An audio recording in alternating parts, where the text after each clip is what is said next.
All Hit Radio.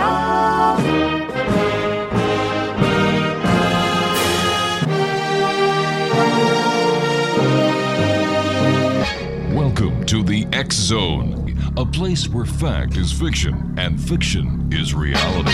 Now, here's your host, Rob McConnell.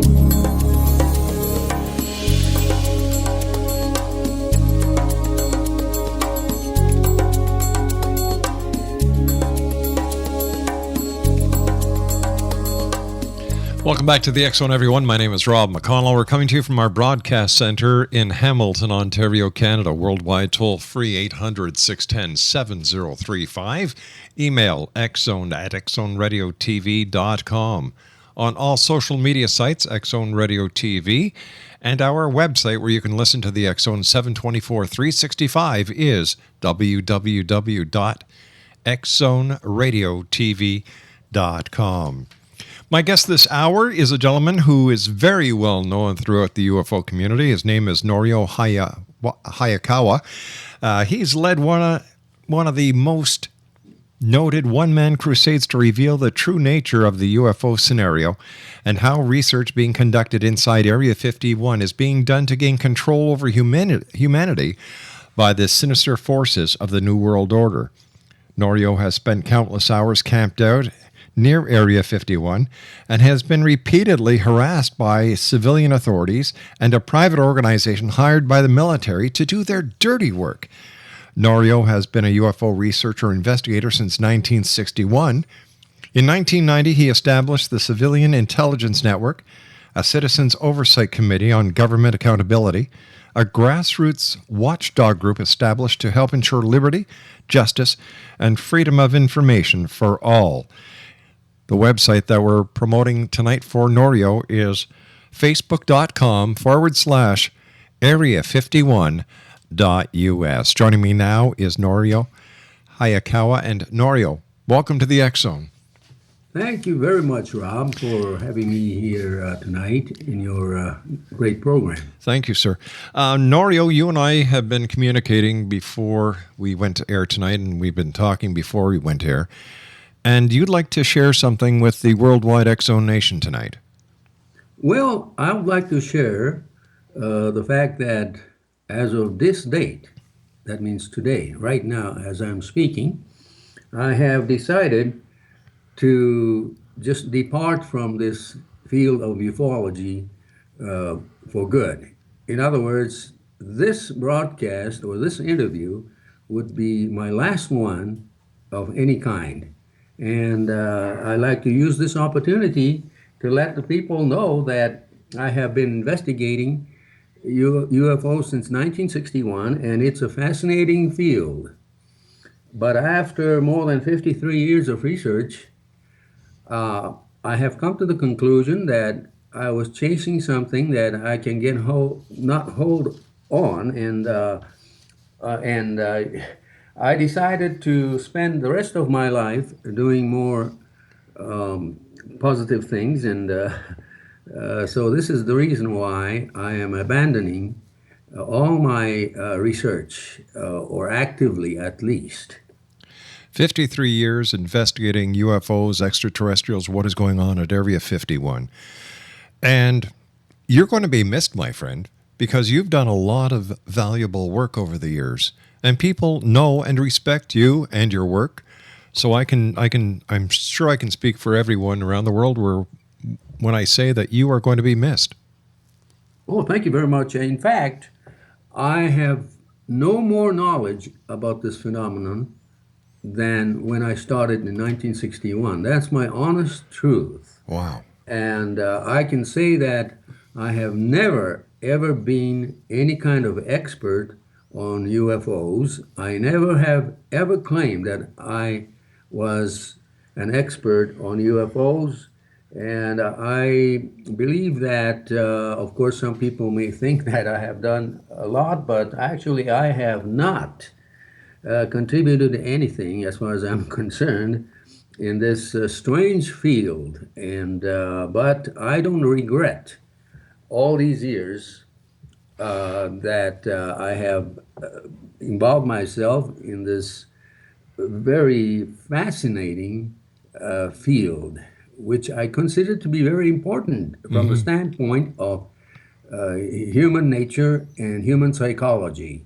I have learned a lot about human nature and psychology, but I have not learned anything about the UFO phenomenon.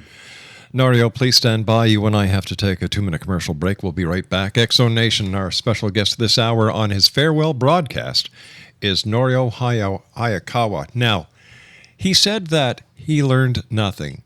He feels he hasn't contributed anything. I disagree with him. He's a very humble person.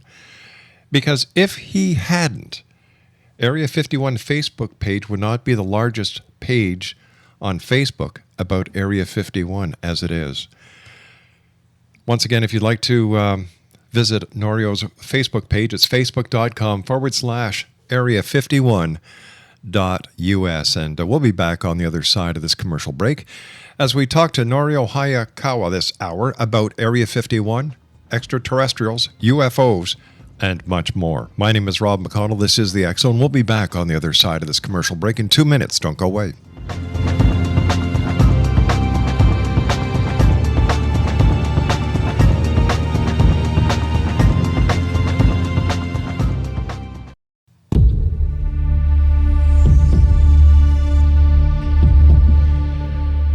Exo Nation, Norio Hayakawa is our special guest this hour.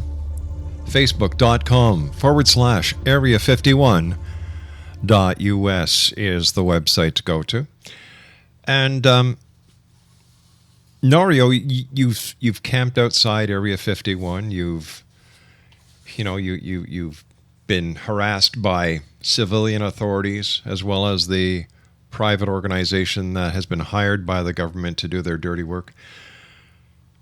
Why, after 53 years, are you calling it quits? Well, I came to the conclusion that, I'm talking about ufology in general, not about Area 51, which is a different subject, but I have come to the conclusion that I have not gotten anywhere in ufology. And during my 53 years of research, I have interviewed hundreds and hundreds of witnesses on UFO sightings. I interviewed many people who claim to have been abducted. I visited many locations of interest throughout the United States, and I even traveled to South America. But as I told you, my conclusion is that this is just like a study about God. Like I told you, I am not an expert on UFOs. Because if you say one is an expert on UFOs, it's almost like saying that one person is an expert on God. Right. Because this is a subject matter that nobody has come to any conclusion. The phenomenon seems to be real, no question about it. But when you come to the main issue, we have not seen any dramatic evidence of any physical extraterrestrial visitation, and that's my honest opinion. Now, the question is, do I believe in extraterrestrials? Yes. Yes, I'm sure that extraterrestrials are there somewhere in space, and I believe firmly that most likely we are not the only intelligent species in this whole cosmos. However, that's a totally different question when the question is addressed as to whether we have ever been visited by extraterrestrial entities in extraterrestrial physical spacecraft of any kind. And that's where I stand with my conclusion which is that I am very skeptical about this. Now, I'm not skeptical about other topics which are popular in today's ufology, namely underground bases, including Area 51 and the alleged Dulce underground base. allegedly right next to Dulce, New Mexico. Now, what I mean is that I believe that underground bases are a fact, and it's part of America's military strategy to create underground levels in military bases. That's common sense, especially with the rise of satellite technology and so on. Right. It's common sense, so I don't deny that there are underground bases, military bases, but again, when it comes to another issue, that is, do I believe in any underground alien bases on Earth? I'm highly skeptical. I'm also highly skeptical about the supposition that all these bases, such as Area 51 and, NORAD in Colorado and Los Alamos in New Mexico and the alleged Dulce base in New Mexico, are all connected underground by a huge network of tunnels. I am kind of skeptical about that, even though I believe that there are underground tunnels connecting various technical areas, for example, inside or under Los Alamos National Laboratory.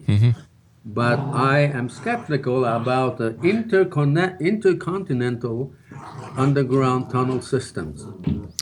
One of the most famous cases surrounding the underground base or the deep underground military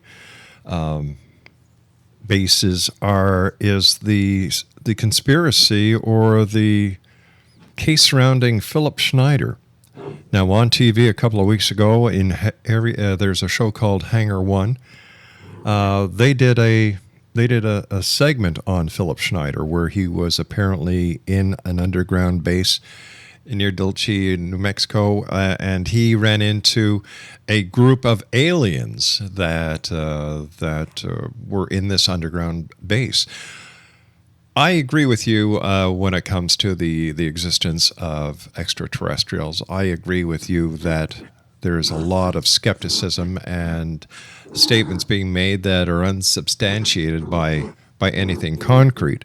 So why do you think, Norio, that these cases, like the case of Philip Schneider, who there are those who believe he was murdered and he actually had encounters with extraterrestrials and so on.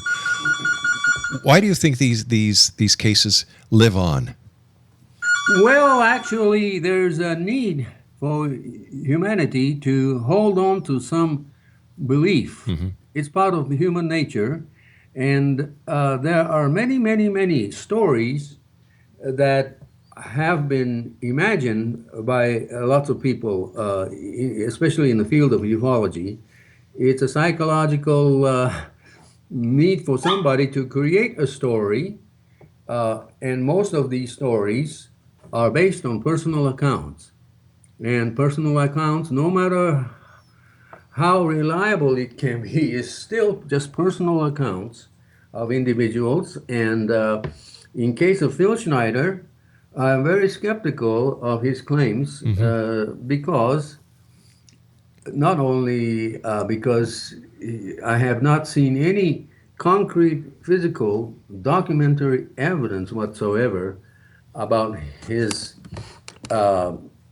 purported involvement with the government and so on.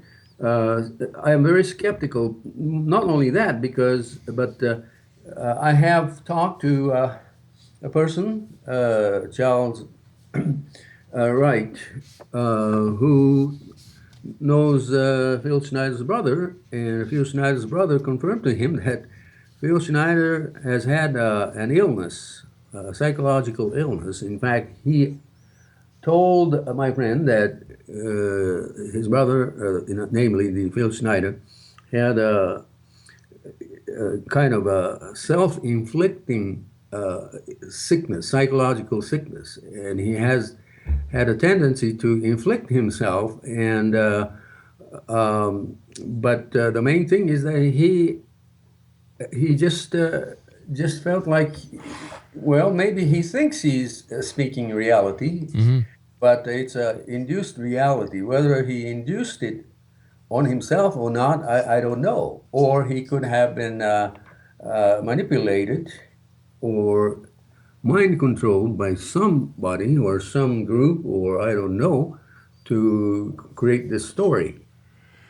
Now, I've seen videos, both on YouTube and those that have been sent here to us, where Philip Schneider shows a scar on his chest that he claims he received from a weapon that the extraterrestrials discharged at him. How do we explain this?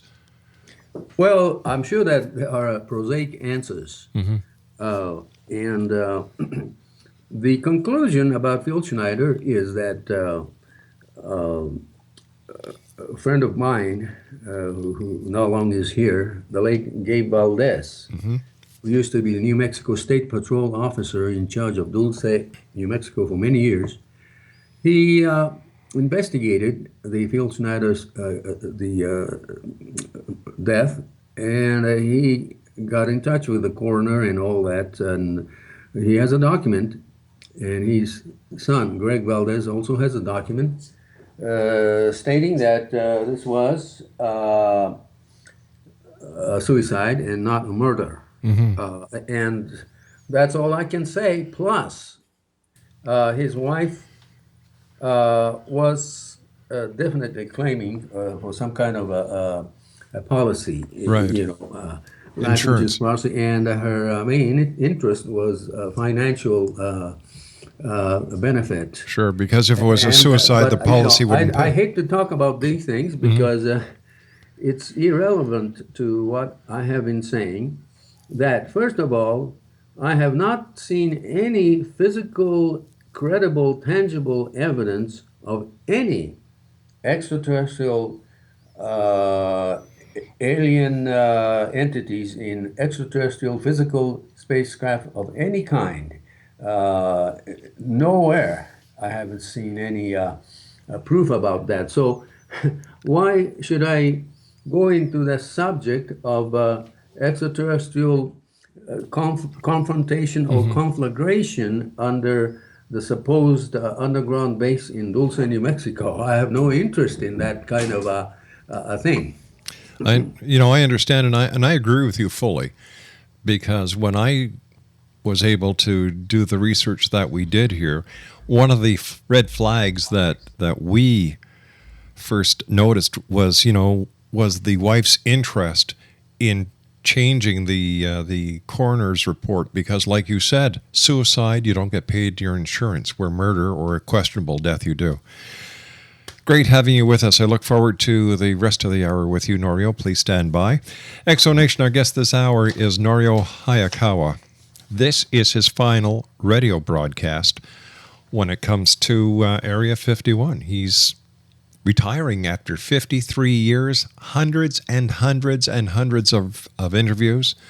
He's done research on Area 51. He's done research on underground bases. He's done research on Roswell, New Mexico, and the list goes on. When we come back from our news break, on the other side of this news break with some words from our fine sponsors, we'll continue. In fact, I'm going to ask Norio two questions. Number one, his opinion on Area 51, and number two, because of his extensive research into Area 51, what's the truth behind Bob Lazar? This is the X Zone. My name is Rob McConnell. We're coming to you from our broadcast center in Hamilton, Ontario, Canada, and around the world on the X Zone Broadcast Network and our fine family of broadcast affiliates worldwide.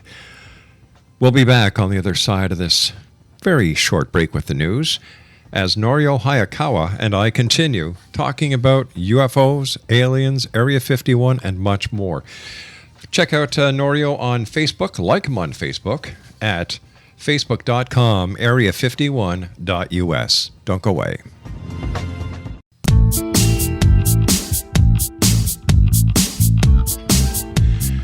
Exonation, don't forget we have an online petition at www.stopebolapetition.com. What we want to do is stop people from entering Canada or re-entering Canada from the hotspot African nations where Ebola is either suspected or there are confirmed cases. Now, this isn't just for visitors. I'm talking about Canadians coming back too. Until this threat has been eradicated totally, I believe, and I'm hearing a lot of great things from our other affiliates around the world, where they think this is a great idea. Just shut the borders down to these people until Ebola has been eradicated. Now, I know I've been called a racist by some members of the media. I don't think I'm a racist. I'm not a racist. I have never been a racist. What I am is I'm a proud Canadian who wants to make sure that Canada is strong and free. I understand that these people, because they're Canadians, have the right to come back in.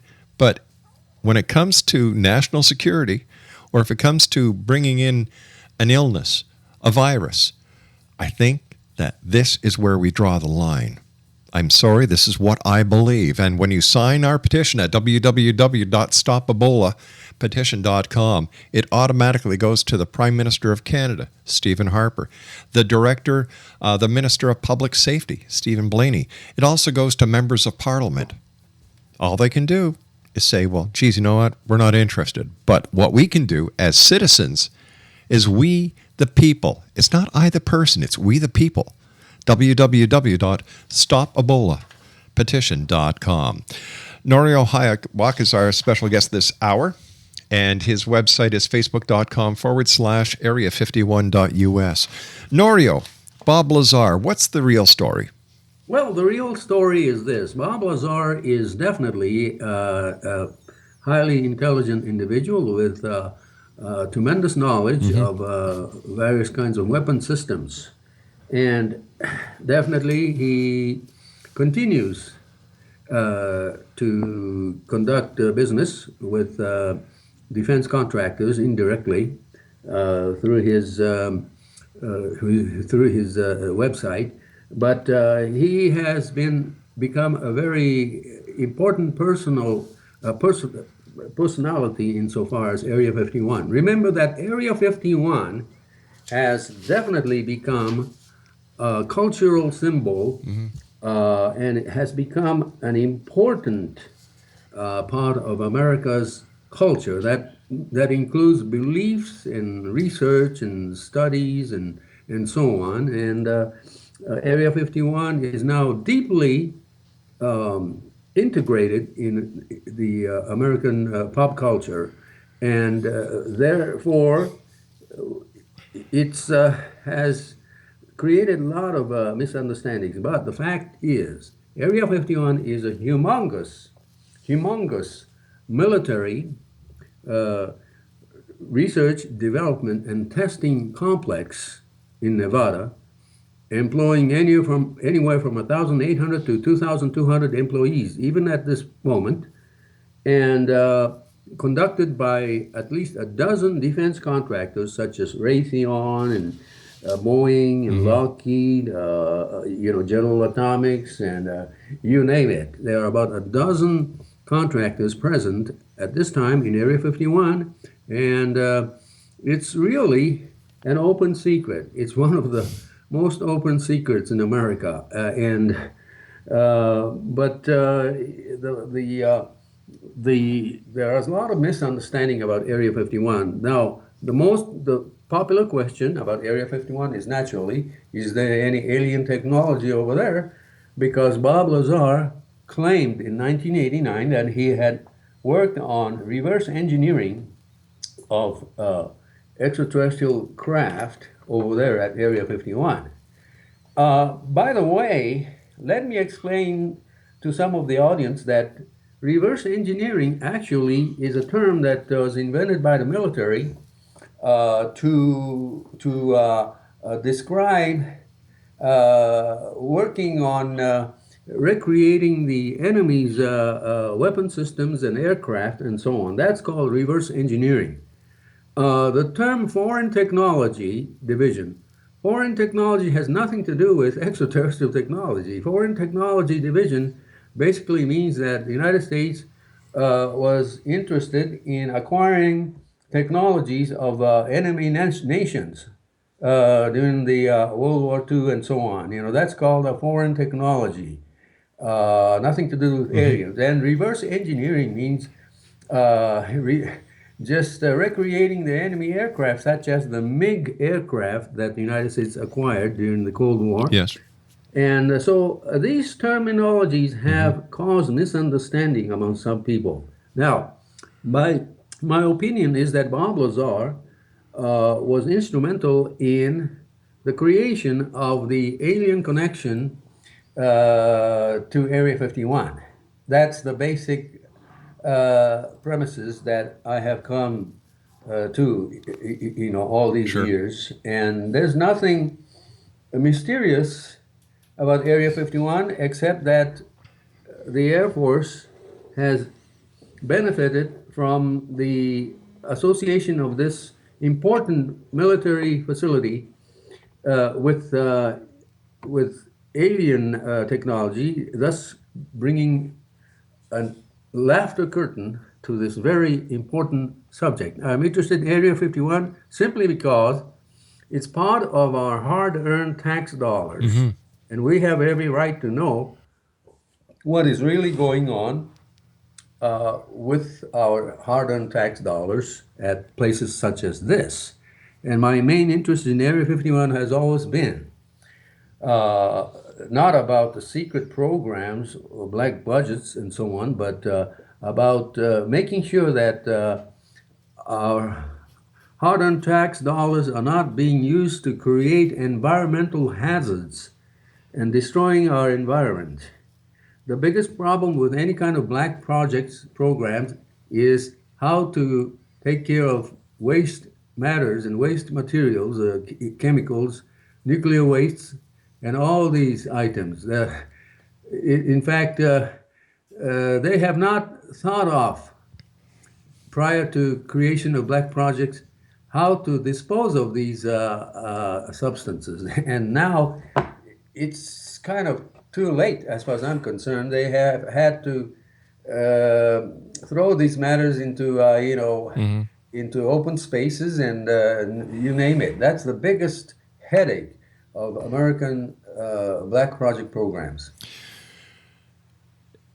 Roswell, New Mexico seems to be the mecca for the UFO community. What, in your opinion, really did or did not happen at Roswell, New Mexico in 1947?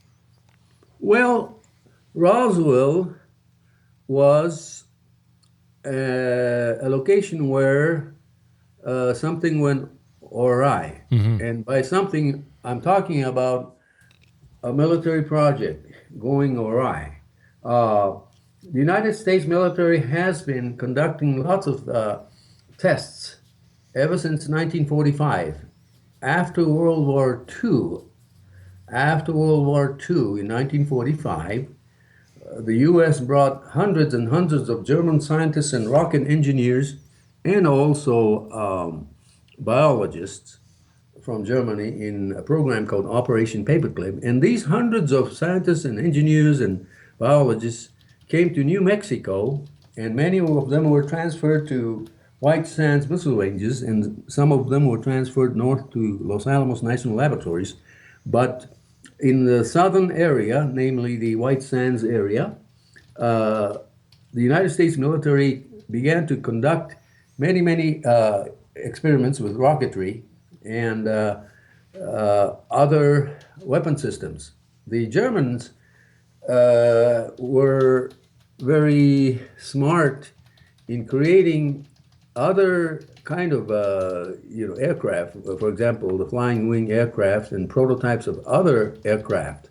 And it's my understanding, and it's my belief also, that the United States military acquired some of these from the Operation Paperclip. And so it's my opinion that many kinds of tests were conducted in the American Southwest, and possibly something went awry and something crashed and some accident took place, and the creation of the alien crash landing story was a brilliant concoction created, I believe, by the military. In my opinion, a highly advanced, intelligent entities from highly advanced civilization from outer space would never have such thing as a physical crash. Uh, this is why I'm very highly skeptical about any kind of alien crash, alien spaceship crash ever. One of the red flags when I did my investigation on the Roswell crash, Norio, was something that I haven't read in any book or on any website or when I've interviewed any of the researchers who claim to be experts on the Roswell crash. And as a former police officer, I found this very strange. You've got Jesse Marcel goes out to the Brazel Ranch, picks up all this debris. He thinks he has something here that is strange, bizarre, and possibly not from this world because of the strange writing that was found on some of these pieces. What does he do? As the base intelligence officer, he should have just gotten into his Jeep, secured his evidence, and gone right back to the base and taken care of his evidence. But what does he do? He goes home, wakes up his wife and kid, and lets them play with the evidence. Then he takes it back to the base. To me, this is the part of the entire story that shows it has nothing to do with reality. I agree with you totally, Rob. I have really no interest in Roswell. There are many other locations in New Mexico where I reside that have more interesting,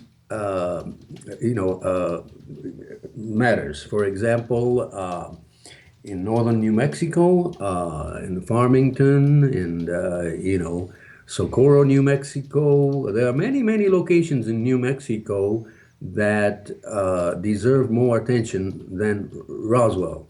And so I live in New Mexico right now, and even though I am retiring from any more researches or actively engaging myself in UFO research, I'm still interested in these cases. For example, what happened on April 24th, 1964, outside of Socorro, New Mexico, Yes. the famous Lonnie Zamora incident, which is still not resolved. I'm interested in the 1950 incident over Farmington, New Mexico, whereby hundreds and hundreds of citizens witnessed for 3 days in a row, every day around noontime, hundreds and hundreds of silver, metallic, disc-shaped objects maneuvering over the city. I'm interested in the allegation of an underground facility near Dulce, New Mexico. These are, I believe, there are some basis for these reports. And my conclusion, as well as the conclusion of the late Gabe Valdez, New Mexico State Highway Patrol officer, is that there's nothing alien about these locations or these incidents, especially when it comes to Dulce, New Mexico. I believe that there is a prosaic answer. For example, to really summarize Dulce, I believe it was a temporary off-site aircraft test facility located just north of Dulce, right next to the Colorado border, and probably located in disguise right next to or inside a private ranch. When it comes to the Socorro incident of 1964, many naysayers have come up with a story that this was a hoax created by some students of New Mexico Institute of Technology, I guess the New Mexico Tech students that created this balloon and deceived Lonnie Zamora. But I don't believe that. I believe that Lonnie Zamora incident was an incident that deserves more scrutiny. And in fact, Dr. Alan Hynek spent many, many hours and days, actually, with this case, and he put a official stamp of approval of the authenticity of this incident. The big question is whether Lonnie Samora actually witnessed an extraterrestrial spacecraft or a spacecraft of some kind of our own. That's the question. And as far as I'm concerned, there are no extraterrestrial spacecraft of any kind. So the conclusion is that he had witnessed something from our government in 1964. We've got about 30 seconds left in this segment. Tell me, Norio, what do you think Kenneth Arnold saw? Kenneth Arnold saw what appeared to be wedge-shaped or manta ray-shaped object flying over Mount Rainier. And he never saw any flying saucer. He saw a delta-shaped object floating or flying or skipping over the mountain range, Mount Rainier, in 1947. All right, Norio, please stand by. You and I have to take our final break for this hour. X Zone Nation, Norio Hayakawa is my very special guest. This is his farewell broadcast. And Norio, from everybody who's listening to the show and who has known you and respects you, we wish you well, my friend. We'll be back on the other side of this break as we wrap up this hour of the X Zone with our very special guest, Norio Hayakawa. We'll be back. Don't go away.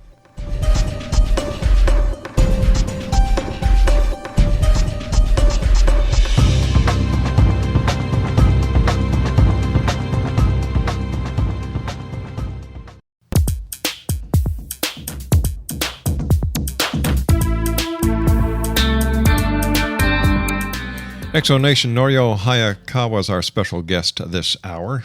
This is his farewell broadcast on radio.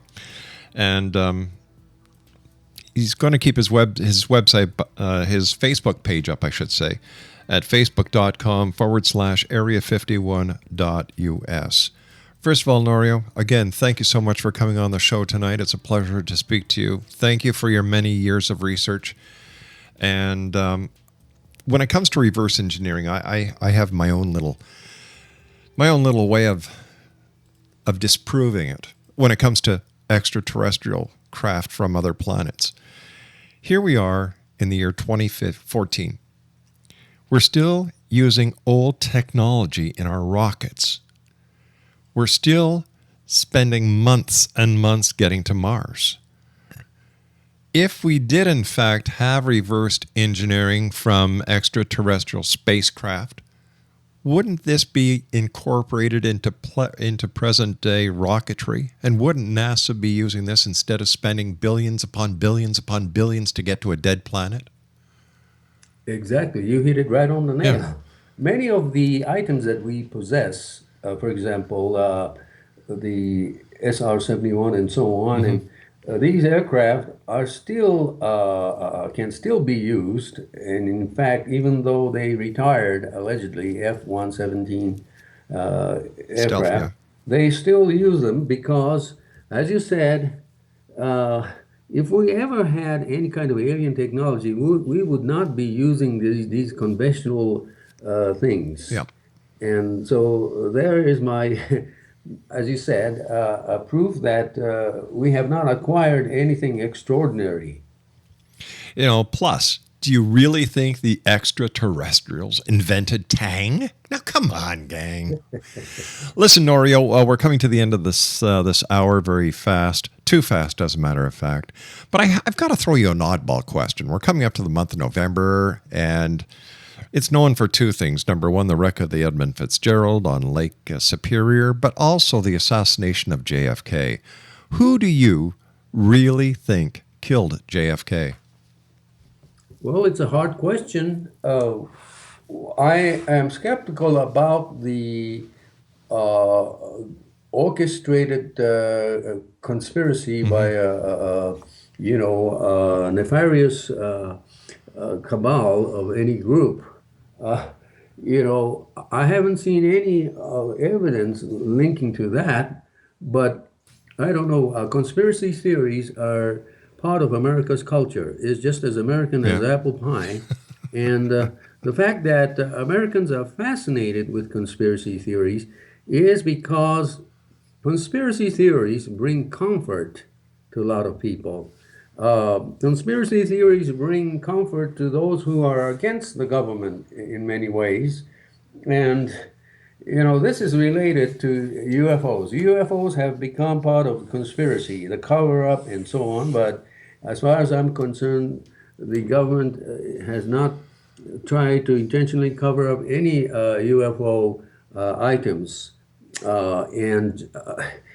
That's my honest opinion. Now, I am definitely, I believe that there is a possibility that we are not alone in this universe. Most likely we are not alone. I have told people hundreds of times. But yet, the main argument when it comes to UFOs is that there has to be hundreds and hundreds of intelligent civilizations outside. So, but this does not have anything to do with UFOs. Right. Because most logical-minded astronomers and scientists of the world believe the possibility that there could be microbes and microorganisms in the universe, in the space, and even nearby Earth. Norio, I hate to do this, but we've run out of time. I want to thank you so much for joining us. I look forward to having you back on the show. Please don't be a stranger, and thank you for all that you've done. Thank you so much. Bye-bye, my friend. We'll be back on the other side of this break. Don't go away.